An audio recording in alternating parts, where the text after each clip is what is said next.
Adobe PDF is one of the most commonly used formats for documents to exchange data.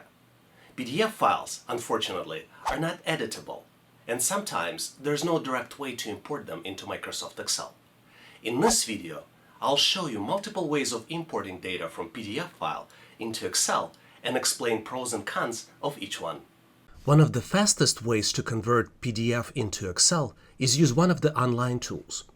These tools change all the time, so the easiest way to find them would be to type certain keywords like import PDF into Excel online and to locate the tool. Conversion process is typically very simple. You upload PDF file, and then as an end result of this, you get XLSX file. As a sample file, I'd like to use my sales data document. It has multiple columns in PDF file and multiple pages. And the columns are date, ebook, price of the ebook, who purchased the ebook, and then purchaser's address. So our goal is to import this PDF file into Microsoft Excel. To do that, you just click Choose File, navigate to the location of the file, click Convert Now, and click Download XLSX. And once file is downloaded, you can preview the file right in your Microsoft Excel. If you want to edit it, make sure to check Enable Editing button. A lot of times, there is a concern about security of the data.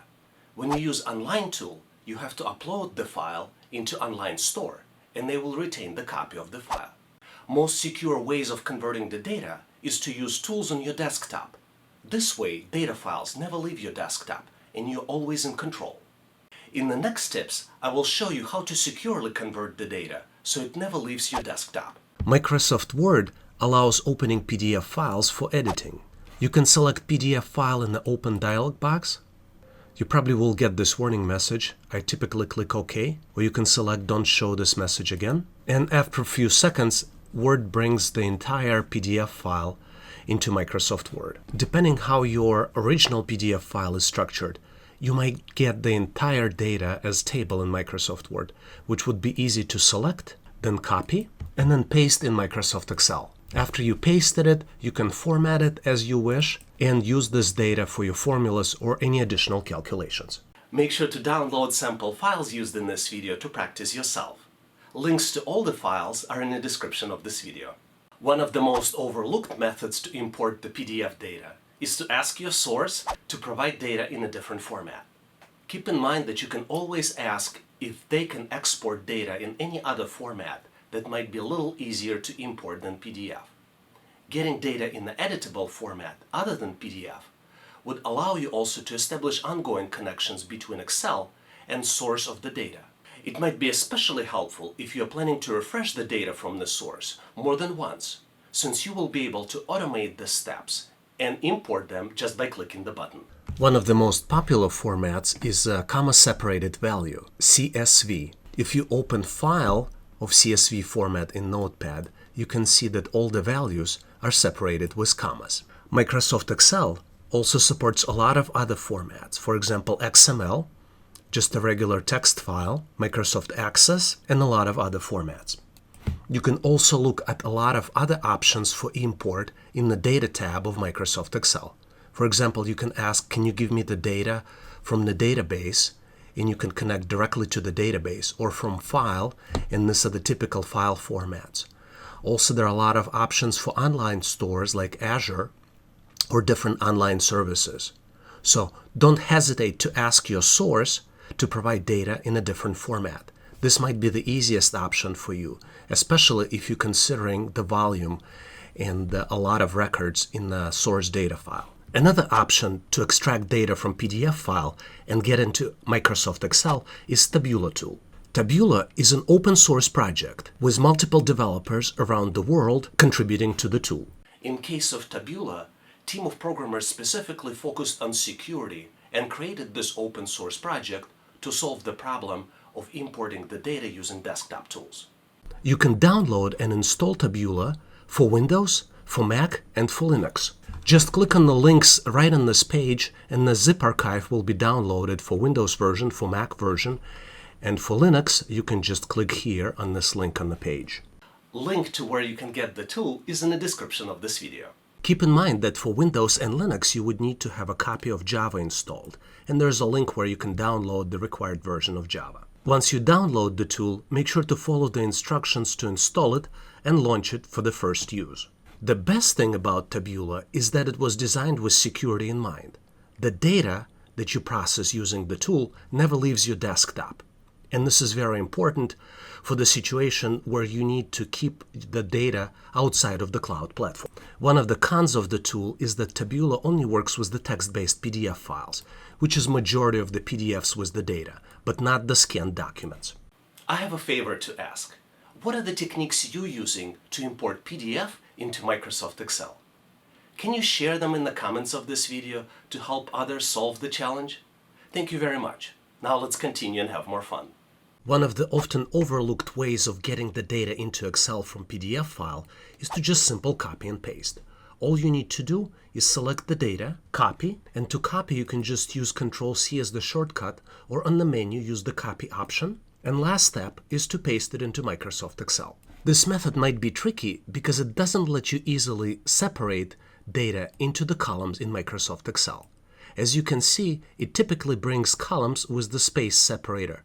And some of the columns may have 2 words, some of them may have 3 words, and even within the same column, the separator might be just a space.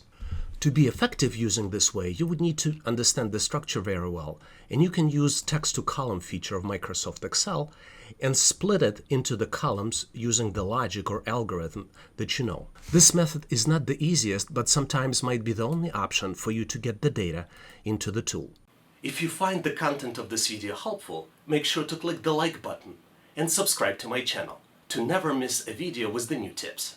If none of the methods getting PDF into Excel worked for you, you can try paid service from Adobe. To do that, you open the PDF file in Adobe Acrobat Reader and then select Convert to Word, Excel, or PowerPoint option.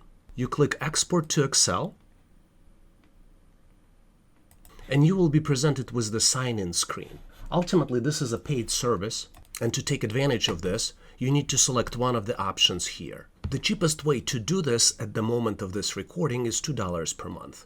You can also purchase Adobe Acrobat Pro, and features of converting PDF into Word, Excel, or other formats will be included with this subscription. Sometimes, after you got the data into Microsoft Excel, it might require additional cleansing. Let's look at some additional steps you might need to do once you import the data into the tool. Excel provides numerous tools for you to cleanse the data. One of these tools is text-to-column feature of Excel. For example, you might realize that purchaser names contains both first and last name, and it's all contained in one cell. Text-to-column feature might be helpful to separate first name from the last name and put them into the separate columns. To do that, you might consider renaming the column. One of the more appropriate names might be first and then last. To use text-to-column, you can select the column. In our case, it's column D. Go to Data tab and click Text-to-column feature. The text here is space delimited, so we select delimited option on the first screen and then select space on the second screen. Then we click Next. We can assign the type of the column for the future converted values, and we can select text for both columns, and then we can click Finish. And it will ask us if we want to replace the column. Because we created an extra column E, which is empty, we can select OK option in this case. And you can see now column D contains first name and column E contains last name. If you are getting ready for the interview where you will be asked Microsoft Excel questions, make sure to check out my website to learn more about additional resources available to get you ready for the interview. One of the coolest features available in Excel is the PowerQuery split columns. For example, you might notice that purchaser's address contains street information as well as the zip code, and this data is separated with the slash. To convert it into 2 separate columns, you need to first convert your data into the table. To do that, you need to select the data first. You can select the first cell and then click Ctrl+Shift+End to get to the last cell of this data range. Then you need to navigate to Insert Table. It asks you to confirm the range that you are trying to use. Click OK here. And now data is converted, and you can use Data tab to transform data from existing table or range. You click From Table Range button, This launches PowerQuery, and what you need to do, you need to look at the purchaser's address column, select it, and then use split column option in the PowerQuery. Since we know that the slash is the delimiter for your purchaser's address information, you click by delimiter. I added 2 spaces in the beginning and at the end of the splash. Now you click OK, and you see that Excel created 2 columns. One column contains purchaser's address, and another column contains zip code. If you like this video, make sure to click the like button and share with your friends to help others learn more about the tool. Also, make sure to subscribe to my YouTube channel to be the first one to learn new tips. All links to the resources are in the description of this video. Enjoy your day, and I'll see you in my next video. Make sure to check out my other relevant videos and subscribe to my YouTube channel. We have a lot of great stuff planned in the pipeline, and I don't want you to miss any of it. And if you'd like to get notified about all the new stuff that are coming out, make sure to subscribe to my email list as well. All links are here on the screen. Make sure to click to stay in touch. Thanks again for watching.